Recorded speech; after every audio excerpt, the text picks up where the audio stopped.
لا تحرك به لسانك لتعجل به إن علينا جمعه وقرآنه فإذا قرأناه فاتبع قرآنه ثم إن علينا بيانه رسول আপনি এত জিহ্বা লড়াইয়া পড়তে হবে না, আপনার এত কষ্টটাও আমি পছন্দ করি না। আপনি ভাবতেছেন না আপনি ভুলে যাবেন, না না, ইন্না আলাইনা জামআহু ওয়া কুরআনাহু, আপনার আর পড়তে হবে না, আমি রব আপনার দিলে কোরআনে কারীমকে জমায়ে দিব, এটা আর কখনো ভুলবেন না। সুলতান মাহমুদ গজনবী এইজন্য ইবাদতের মাধ্যমে আল্লাহর সাথে সম্পর্ক করা দরকার আছে না নাই? সাহাবায়ে কেরামকে তো ফেরেশতারাও চিনত। কিছু কিছু সাহাবায়ে কেরাম তো এমন ছিলেন যাদের জানাজায় ৭০,০০০ ফেরেশতা জানাজায় শরীক হয়ে গেছে। সুবহানাল্লাহ বললেন না? আর একটু জোরে বলেন না সুবহানাল্লাহ। এই জমানায়ও কিছু মানুষ এমন দেখা যায় যাদের মৃত্যুর পর লকডাউন থাকে, কিন্তু তাদের জানা যায় মানুষ শরীক হওয়ার জন্য দুনিয়ার কোনো কিছু পরোয়া করে না। শত ঝামেলা, সব ঝামেলা, সমস্ত ঝামেলা মুক্ত করে অত্যাচার, নিপীড়ন, জেল জুলুমের চিন্তা বাদ দিয়া তারপরে কিছু মানুষের জানা যায়, কিছু আলেম ওলামার জানা যায় মানুষ শরীক হওয়ার জন্য ব্যস্ত হয়ে পড়ছে কি পড়ছে না? আল্লাহর সাথে সম্পর্ক,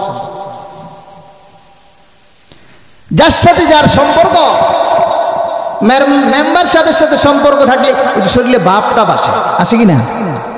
চেয়ারম্যানের সাথে থাকলে তো আরেকটু, এমপি সাহেবের সাথে থাকলে তো কোনো কথাই নেই, মেম্বারের কোনো ডেটই দেয় না। মেম্বারের অফিসে কি যাবো, চেয়ারম্যান তো গনারই ধরে না। চেয়ারম্যান সাহেব তোমার যাইতে গেছে, তুমি বলে কি গেঞ্জাম করছো, যাবো না, পিছন দিয়ে আয়া এমপি সাহেবের কথা কয়, বস কি চেয়ারম্যান আমার যাইতে গেছে, ভালো তো আছে কি নাই? সুলতান মাহমুদ গজনবী একজন আল্লাহওয়ালা বাদশা ছিলেন। সাধারণ মানুষের সাথে উনি ঘুরে বেড়াইতেন, খোঁজ খবর নিতেন জনগণের, বুঝে যাইতো না উনি এত বড় বাদশা। একদিন রাতের বেলা জনগণের খোঁজ খবর নেওয়ার জন্য বের হয়ে গেছে। আজকাল এরকম রাতের বেলা একা একই দেশের মানুষের খোঁজ খবর নেওয়ার জন্য একা একা বের হয়ে যাবে, এমন বাদশা এ জগতে বর্তমানে পাওয়া সহজ না কঠিন? চেয়ারম্যান পাওয়া যাবে না, কেন পাওয়া যায় না? হযরত ওমর তো ফারুক তো অর্ধ জাহানের খলিফা ছিলেন, বডিগার্ড লাগে নাই, কেন লাগে নাই? চুরি করে নাই, যে কথা কয় না, চুরি করলে লাগতো, মানুষের উপরে জুলুম করে নাই, এই জন্য বডিগার্ড লাগে না, বাহিনীর দরকার হয় না। রাতের বেলা একেবারে একা মানুষের খবর নিতে চলে গেছি, মানে আসলে তো ইবাদতের জন্য গেছি। মেরে ফেললে পেরেশানির কি আছে? আল্লাহ রাস্তায় যখন মানুষ কাজ করবে, আর যদি কেউ তাকে হত্যা করে ফেলে তো শাহাদাতের মৃত্যু, আল্লাহ তাকে জান্নাত দান করে দিবেন। সুলতান মাহমুদ গজনবী রাতের বেলা এলাকার মানুষের খোঁজ খবর নেওয়ার জন্য বের হয়েছে। তো দেখে যে বাহিরে 4 যুবক, তো উনি দেখা মনে করছে যে উনি এলাকার খোঁজ খবর নিতে আসছে, ফাঁক পড়লে একটু তাহাজ্জুদ পড়ে নিব, রাতের বেলা যেতে উঠছে। তো উনি সুলতান মাহমুদ গজনবী ভাবতেছে এরাও মনে তাহাজ্জুদ পড়ব। আল মারউ ইয়াকিসু আলা নাফসিহি, মানুষ যে যেমন আরেকজনের এমনই মনে করে। বাচ্চা দিয়ে তো ভালো, এদের তো মনে করছে ভালো, কিন্তু ওই সাইডটা তো ভালো মানুষটা সব রইল সোরা। 4টায় যে যাক লোক আরেকজন পাওয়া গেছে, এরাও মনে করছে যে এও চোর।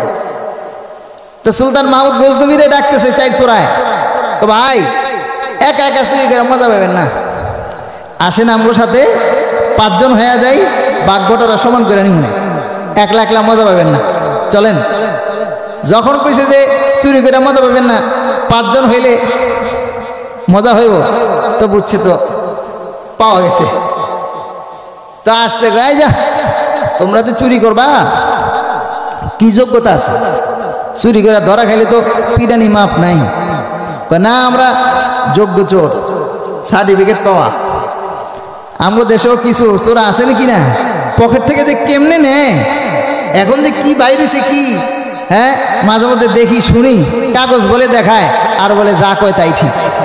কি দুনিয়া এলো, হ্যাঁ? তো এই যুগে যদি এমন হয়, তা আগের যুগে এরকম বাটপারা ছিল না। তোমাদের কি যোগ্যতা আছে? বলে আমাদের ভালো যোগ্যতা আছে।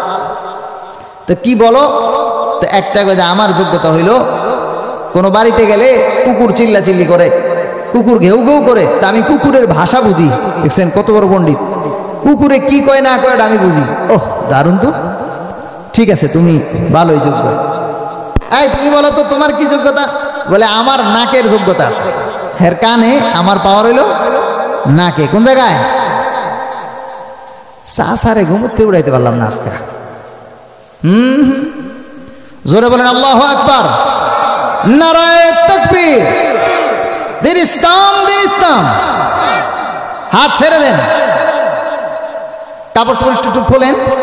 একবারে নাক ডাকে, এত শীত পড়ছে এই ফরিদপুরে। কিছু মানুষ দেখছি টুপি টাপি দিয়া, ওরে বাপরে বাপ, খালি চোখ কোন রকম অবস্থা। এত ভয়াবহ শীত তো এখন নাই, আছে নাকি? শীতের কি দেখছেন, কমে গেছে না? এখন তো আর এই শীত নাই। এই শীত যত চাপাইবেন আপনারে তত যাইতে ধরবো, তত মুসিবতে পড়বেন। তো তোমার কি যোগ্যতা? বলে আমার নাকে পাওয়ার। কি পাওয়ার? বলে যে কোনো বাড়িতে যাই, যেখানে যাই, মাটি সঙ্গলে আশপাশে গ্রান নিলে বলতে পারি কোন রুমে কোন জায়গায় স্বর্ণ অলংকার মাল টাকা পয়সা আছে। কত সিরিয়াস! হ্যাঁ তুমি তো যোগ্য, আসলে তোমার দিয়ে তো কাজ হবে। বাদশা বলতেছে ঠিক আছে, দুইজন পাইলাম। এই তুমি বলো তো তোমার কি যোগ্যতা? বলছে আমার যোগ্যতা হইল কোন বাড়িতে তালা টালা দেওয়া থাকলে তো কোনো পেরেশানি নাই, খালি ধরমু আর একটা তুরি দিমু, গেট করে খুলে দেবো। এই যুগে এরকম চোর আছে না নাই? কি জানি করে না করে যত কিছুই মারেন, মাগের তালা কি খুলে লেগে যায়। আরে কি অবস্থা! এই গল্পের সাথে আর এই যুগের সাথে পুরা মিল। বাদশা করি বাপরে বাপ, সিরিয়াস তো, তাতে আমার ব্যাংক ব্যালেন্স কিছুই থাকবো না, মনে মনে ভাবে ডেঞ্জারাস লোক। এই তুমি 4 নাম্বার বলো তোমার কি যোগ্যতা? বলে আমি রাতের গভীরে অন্ধকারে, আলো নাই, ওই সময়ও যদি কাউকে দেখি, আমার চোখের পাওয়ার এত, ওটা দিনের আলোতে আর চিনতে দেরি হয় না। রাত্রে ঠিক মতো দেখি নাই, তারপরেও এর দিনের বেলা কি করি, চিনা ফেলাই। তাহলে চলো, তোমরা ভালো যোগ্য লোক, চলো। 4টা কয়, হ্যাঁ আপনি তো খুব চালু মানুষ, আপনার কি যোগ্যতা ওটা কন, নাইলে বাঘ পাইবেন সমান কেমনে? আপনার যোগ্যতা দেখাইতে হবো না, তাহলে না সমান সমান বাঘ দিব। তা আমার যোগ্যতা হইলো, বাচ্চা এখন কি করবো, একটা কইতে হবো তো কয় যে আমার যোগ্যতা হইলো আমার দাড়িতে যদি ডান দিকে দাড়ি হেলায় দেই তো ফাঁসির আসামি মাপ পাওয়া যায়, আর বাম দিকে হেলায় দিলে জেলের আসামি মাপ পাওয়া যায়। 4টা ও দারুণ একখান লোক পাইছি, এটাই তো দরকার। আমাদের যোগ্যতার চাইতে তো আপনার বেশি রিক্স আমাদের কাজ করতে। তো চলো যাই। কই যাইবা? আরে ছোট ফাটা মেম্বারের বাড়ি, তার বড় এলাকার বাড়ি ডাকাতি করে লাভ নাই, চলো সুলতান মাহমুদ গজনবী বাদশার বাড়িতে আজকে যাও। আচ্ছা ভাই আপনি কি বাদশার বাড়ি চিনেন? হ্যাঁ চিনুন না। মানে কারে কয়? বাদশারই। তো সুলতান মাহমুদ গজনবী এবার পাঁচচরায় সহ যাইতেছে। যাওয়ার পরে কুকুর ঘেউ ঘেউ শুরু করছে, কুকুর ঘেউ ঘেউ করে আর বলতেছে এ বাড়ির লোকেরা সবাই সাবধান হয়ে যাও, বাদশাহ তার মেহমান নিয়ে বাড়িতে আসতেছেন। কি গো কুত্তায়? বাড়ির লোকেরা সবাই সাবধান হয়ে যাও, যেহেতু বাদশাহ আগে আগে যায়, পিছনে তারা 4 জন। কুকুর তার ভাষায় বলতেছে বাড়ির লোকেরা সাবধান হয়ে যাও, বাদশাহ তার মেহমান নিয়ে বাড়িতে ঢুকতেছে। সবাই জায়গায় কানের পাওয়ার কি কয়? আরে বেটা এতদিন তো মনে করছিলাম মানুষের মাথা খারাপ, কুত্তার ভাষা তো এটা বুঝে। কি কইতাছে? বাদশাহ কি লয়ে ঢুকতেছে বাড়িতে?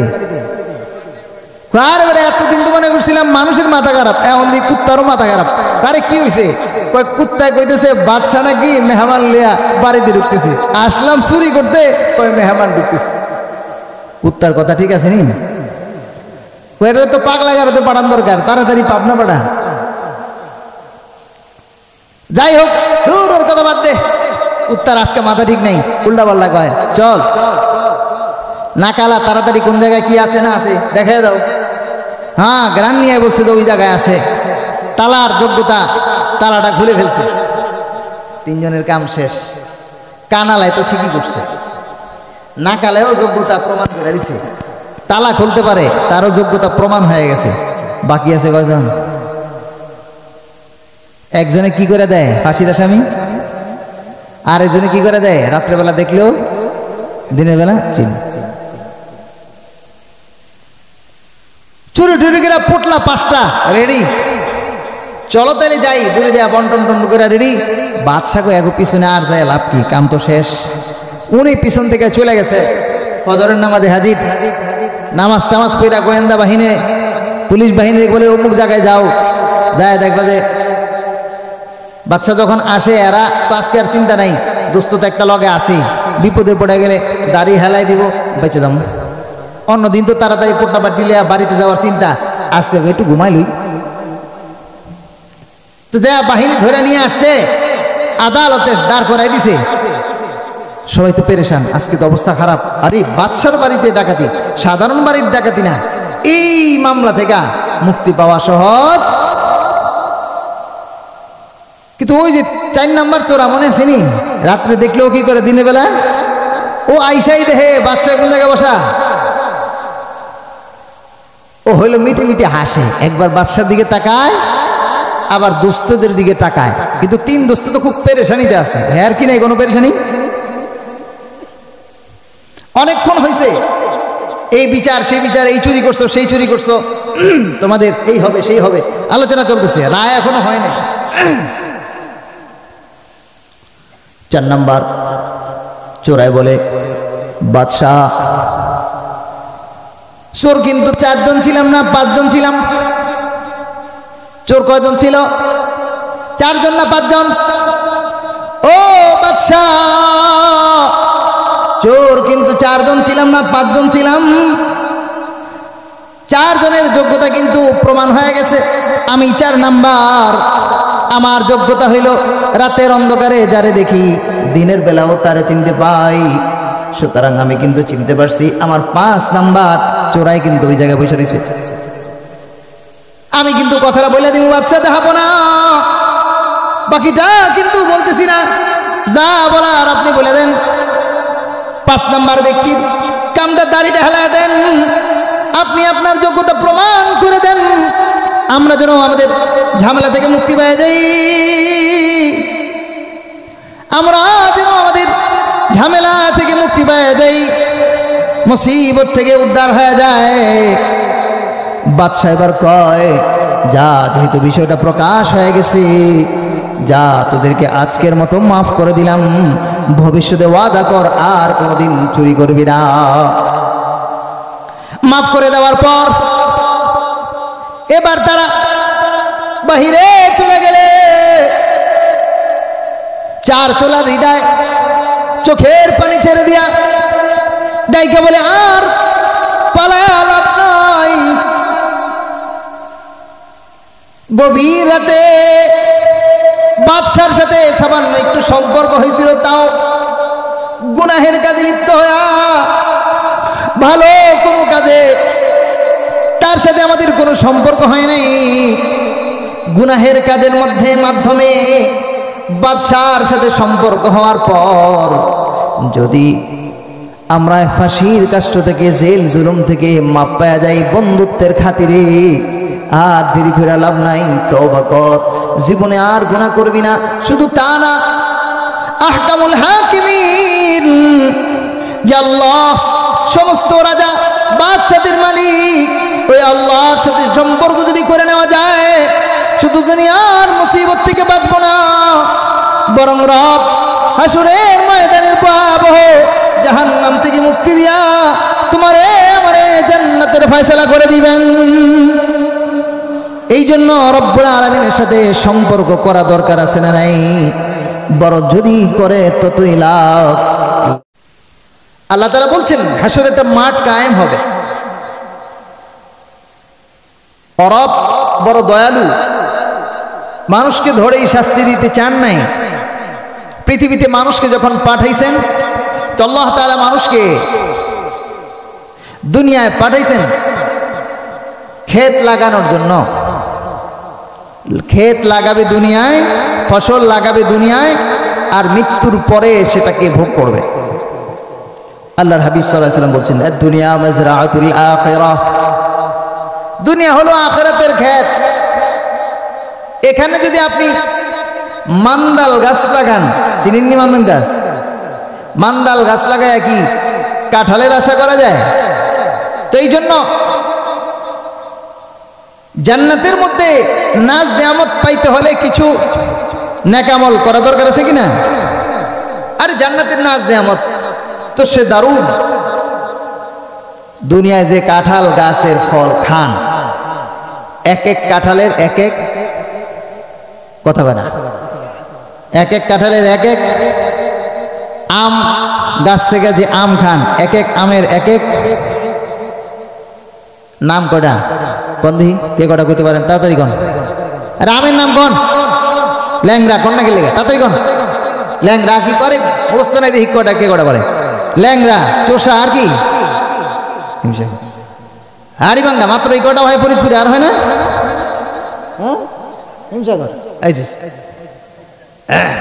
পান না? আর জান্নাতে পাইবেন কাঠের গাছের ফল কত সুস্বাদু না? আম এক একটার এক এক স্বাদ। আচ্ছা, বাজারে আপনাদের এলাকায় 1 কেজি কাঠের দাম কত আনুমানিক? সর্বসাকুল্যে 10 টাকা, এর বেশি হবে না।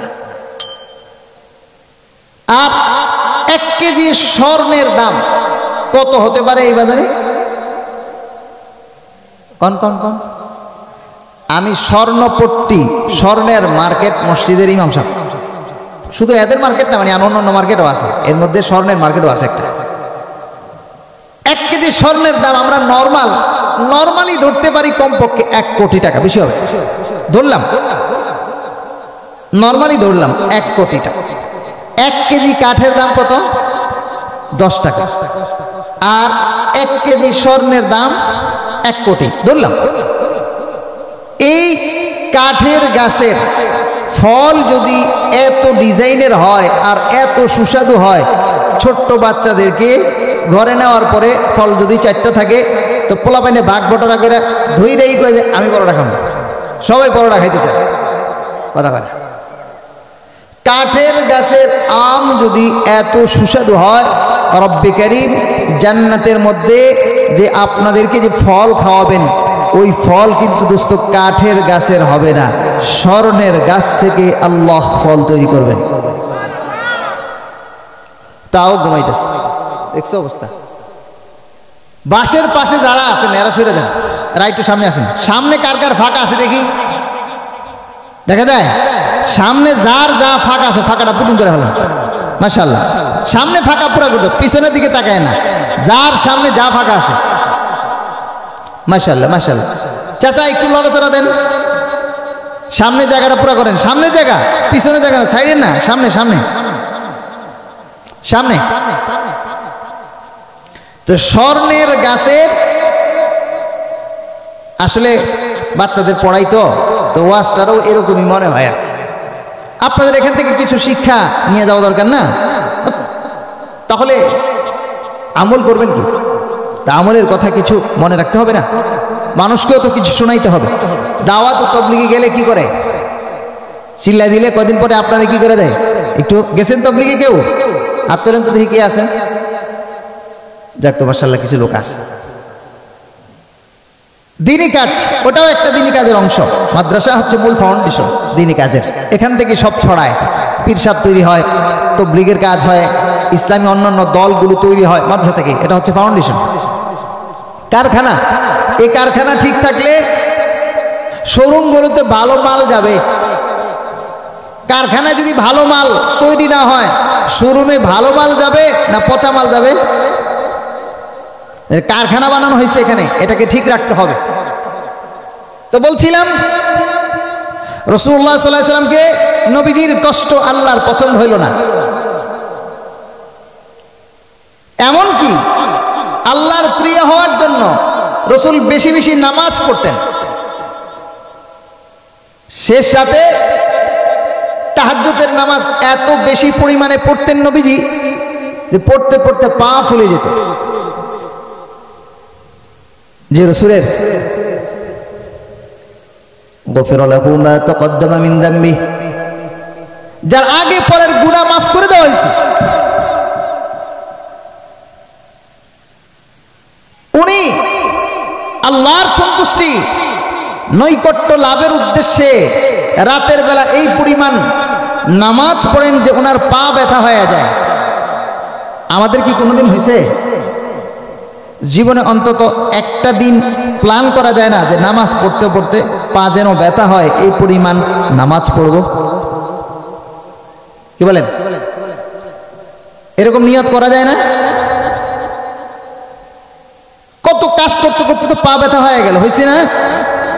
তো একটা দিন নিয়ত করেন যে আজকে রাতে কাজ নাই, অথবা আগামীকাল দিনে আমার কাজ নাই। বহুদিন এরকম যায় না বেকার, তো ওই দিনটা কি করেন? প্ল্যান করেন আজকে বেকার, তো আজকের দিনটাকে আল্লাহকে দিয়ে দেই, আজকে সারাদিনে 50 রাকাত নামাজ বেশি পড়ে ফেলবো। এরকম নিয়ত করা যায় না? আর আগের জমানার মানুষ তো এটা নিয়ে ব্যস্ত ছিল। আর ওই জন্যই তো আল্লাহ তাআলাও বান্দার জন্য জিবরাইল আলাইহিস সালামের মাধ্যমে নবীর কাছে সুসংবাদ পৌঁছায় দিয়েছে। রাসূল নামাজ পড়তে পড়তে পা ব্যথা হয়ে যায়। আল্লাহ তাআলা বলেন, ইয়া আইয়ুহাল মুযাম্মিল কুমিল লাইলা ইল্লা কালিলা নিসফাহু আও ইনকুস মিনহু কালিলা আও জিদ আলাইহি ওয়ারাত্তিলিল কুরআন তারতিলা। হে রাসূল, ও চাদরওয়ালা,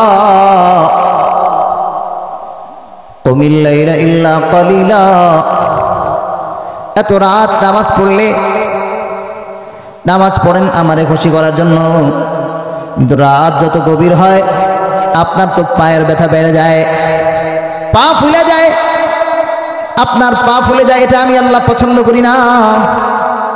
এই জন্য আপনি নামাজ কমায় দেন। কুমিল লাইলা ইল্লা কালিলা, এত রাত, দীর্ঘ রাত, সারা রাত নামাজ পড়া দরকার নাই। সম্পর্ক তো আমার জন্যই করবেন, আমার সাথেই তো সম্পর্ক করতে চান। সুতরাং আমি রব আপনার প্রতি এই পরিমাণ খুশি হয়ে গেছি। আমি চাই না আপনার খুশি হোক, কষ্ট হোক, এটা আমি আল্লাহ চাই না। কুমিল লাইলা ইল্লা কালিলা, তাহলে কি পরিমাণ নামাজ পড়বেন? নিসফাহু আও ইনকুস মিনহু কালিলা।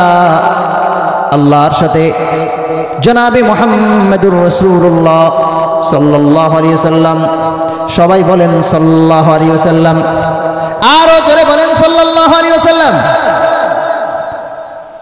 নবীজির সাথে আল্লাহর সাথে সম্পর্ক, আল্লাহ বলেন নিসফাহু আও ইনকুস মিনহু কালিলা, অর্ধেক রাত নামাজ পড়েন, সারা রাত পড়া দরকার নাই। দেখবেন যুবক মানুষ যুবতীর সাথে যখন প্রেম করে, প্রেম মোবাইলে আলাপ হয়, ওই পাশ থেকে বান্ধবী বলতেছে সারা রাত যদি কথাবার্তা বলি কয়েকদিন পর স্বাস্থ্য খারাপ হয়ে যাবে, এত রাত কথা বলা যাবে না, আগামীকাল থেকে রাত 12টা পর্যন্ত কথা হবে। যেই বন্ধুরে বলতেছে, বলেন তো বান্ধবীর কথা শুই না বন্ধুর মন খুশি না বেজার? বুঝেন নাই কথা? খুশি না বেজার? আরো জোরে বলেন খুশি না বেজার? আল্লাহ জানাইলেন, বন্ধু আপনি এত রাত নামাজ পড়তে যায় পা ব্যথা হয়ে যায়, আবার তো এটা পছন্দ না, আপনি নামাজটা একটু কমায় দেন, আমি তো আপনার প্রতি খুশি আছি। আল্লাহ বন্ধুর আরামের জন্য নামাজ কমায় দিলেন, কিন্তু রাসূলের নবীর মনে মনে চিন্তা হয়, কিরে কমায় দিতে করে কেন? আমি তো আল্লাহর কুদরতি কদমে যত সিজদা লাগাই আমার তো তত বেশি মজা লাগে। সুন্নত है मेरे पेश नजर कल्ब में अल्लाह,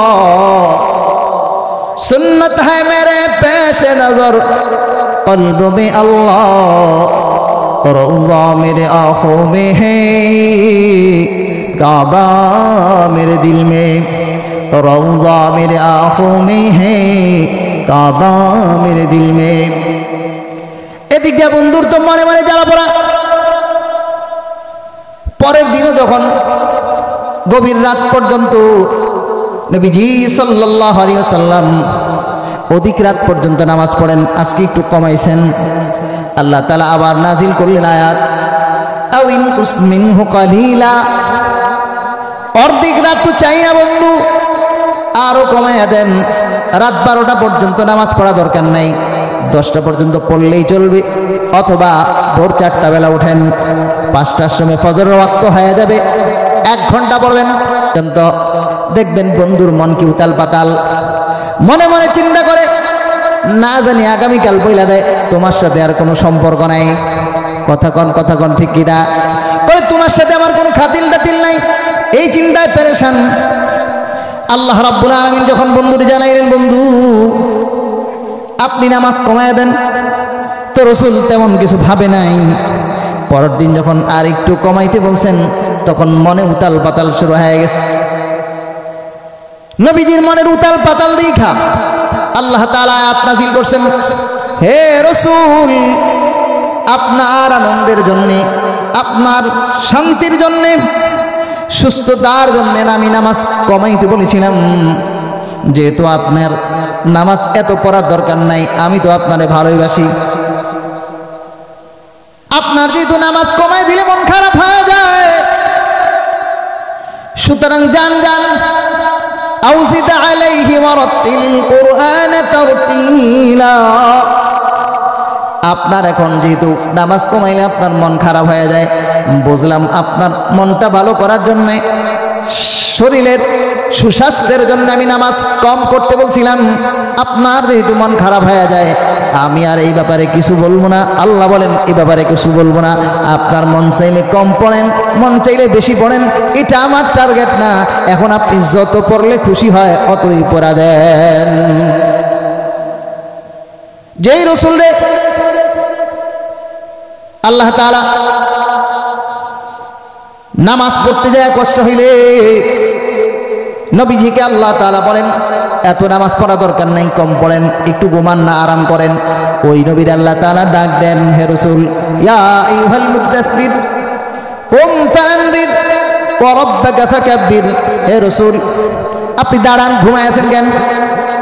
দাঁড়ান, কুম ফাআনদির, মানুষকে সতর্ক করেন, মানুষে আমি আল্লাহর ভয় দেখান, মানুষে জাহান্নামের ভয় দেখান, মানুষে আখিরাতের কথা স্মরণ করান। মানুষ যেন পাপাচার গুনার কাজ না করে, মানুষকে গুনাহ থেকে ফিরান, জাহান্নামের আগুন থেকে বাঁচানোর জন্য চেষ্টা করেন। মানুষে আমি রবের হুকুম আহকামগুলো এদের কানে পৌঁছায় দেন। রব ওই কথাটাই বলছেন, দুনিয়ার জমিনে আমি আল্লাহ এদেরকে পাঠাইয়া দিছি, অল্প কিছু সময় দুনিয়ার জমিনে এরা থাকবে। এই থাকাথাকির পর হায়াত যখন শেষ হয়ে যাবে, ইয়া আইয়ুহাল্লাযীনা আমানুত্তাকুল্লাহ হাক্কা তুকাতিহি ওয়া লা তামুতুন্না ইল্লা ওয়া আনতুম মুসলিমুন। হে ঈমানদাররা, তোমরা কি আল্লাহকে ভয় করো? কি পরিমাণ, যে পরিমাণ আল্লাহকে ভয় করা দরকার ওই পরিমাণ ভয় করো। ওয়ালা তামুতুন্না ইল্লা ওয়া আনতুম মুসলিমুন, মুসলমান না হয়ে মরো না। রব্বি কারীম, এই কথাগুলো কোরআনে কারীমে আল্লাহ তাআলা আখিরাতের কথা মানুষকে স্মরণ করাইতেছেন। ওয়া কুল্লু ইনসানিন ألزمناه طائره في عنقه ونخرج له يوم القيامة। আল্লাহ বলেন ওকুল্লা ইনসানিন, প্রত্যেকটা মানুষ তো মরবে। কারা কারা মরবেন না হাত তোলেন একটু দেখি। সবাই মরবেন? বাহ, শুনতেছে তাহলে পাবলিক ওয়াজ। ওকুল্লা ইনসানিন, প্রত্যেকটা মানুষকেই আলজামনাহু তাইরাহু ফি উনুকি, প্রত্যেকের গলার মধ্যে আল্লাহ তাআলা একটা তার জীবনের নেক আমলের পাতা, একটা খাতা, একটা বাজারের মধ্যে যেমন মুদি দোকানে বড় একটা খাতা থাকে, আপনার আমার হায়াতের জিন্দেগির, পুরা হায়াতের জিন্দেগির আমল নামাটা আল্লাহ তাআলা গলার মধ্যে ঝুলাই দিবেন। রব্বি কারীম তায়িরহু ফি উনুকি, গলার মধ্যে ঝুলাই দিয়া ওয়া নুখরিজু লাহু ইয়াওমাল কিয়ামাহ কিতাবান ইয়ালকাহু মানশুরা, মানুষের আমলনামা পুরাটাই গলার মধ্যে ঝুলাই দিবেন, দিয়া বলবেন ইকরা কিতাবাক, এ বান্দা তোমার এই যেই আমলনামা দেওয়া হয়েছে গলার মধ্যে ওটা তুমি পড়তে থাকো। বলবেন হুজুর আমি তো স্কুলের বারান্দায়ও যাই নাই, মাদ্রাসাও কোনোদিন যাই নাই, কেমনে লেখাপড়া করব? রব্বুল আলামিন যখন বলবেন তখন শুধু মানুষ পড়তে পারবে তা না, শুধু পড়া শুরু করবে তা না, এমন মেধা হয়ে যাবে মানুষের, এই পরিমাণ মেধা হয়ে যাবে। দেখেন না কিছু মানুষ কি পরিমাণ বুদ্ধি, চাঁদের দেশে যায় বাড়ি বানায়, আছে না নাই?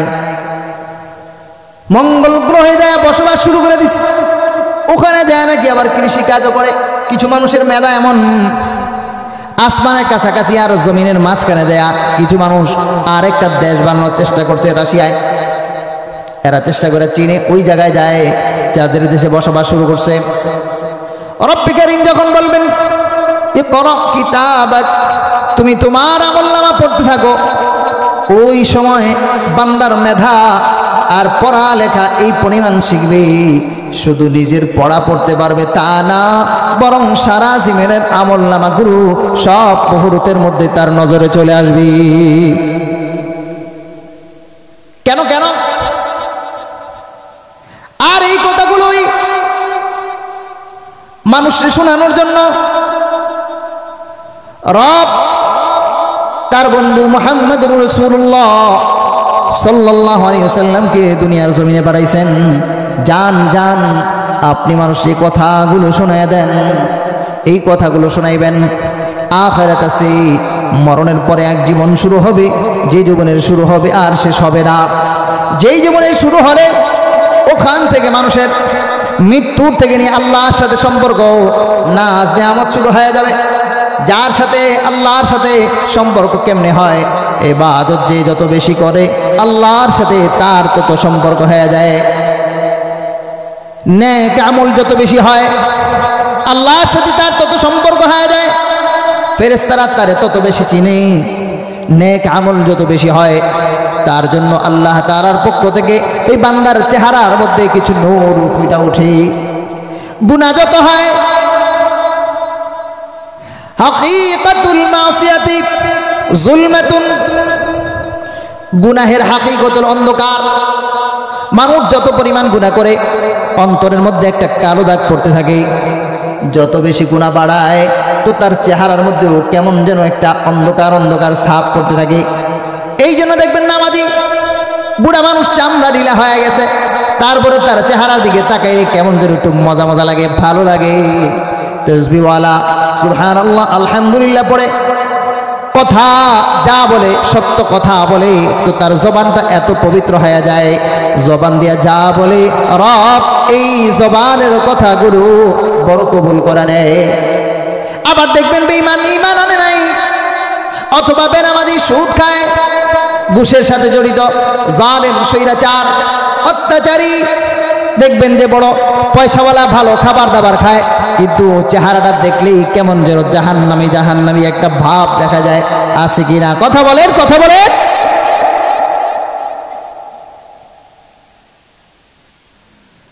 সুলতান মাহমুদ গজনবী এই জন্য ইবাদতের মাধ্যমে আল্লাহর সাথে সম্পর্ক করা দরকার আছে না নাই? সাহাবায়ে কেরামকে তো ফেরেশতারাও চিনত। কিছু কিছু সাহাবায়ে কেরাম তো এমন ছিলেন যাদের জানাজায় ৭০,০০০ ফেরেশতা জানাজায় শরীক হয়ে গেছে। সুবহানাল্লাহ বললেন না? আর একটু জোরে বলেন না সুবহানাল্লাহ। এই জমানায়ও কিছু মানুষ এমন দেখা যায় যাদের মৃত্যুর পর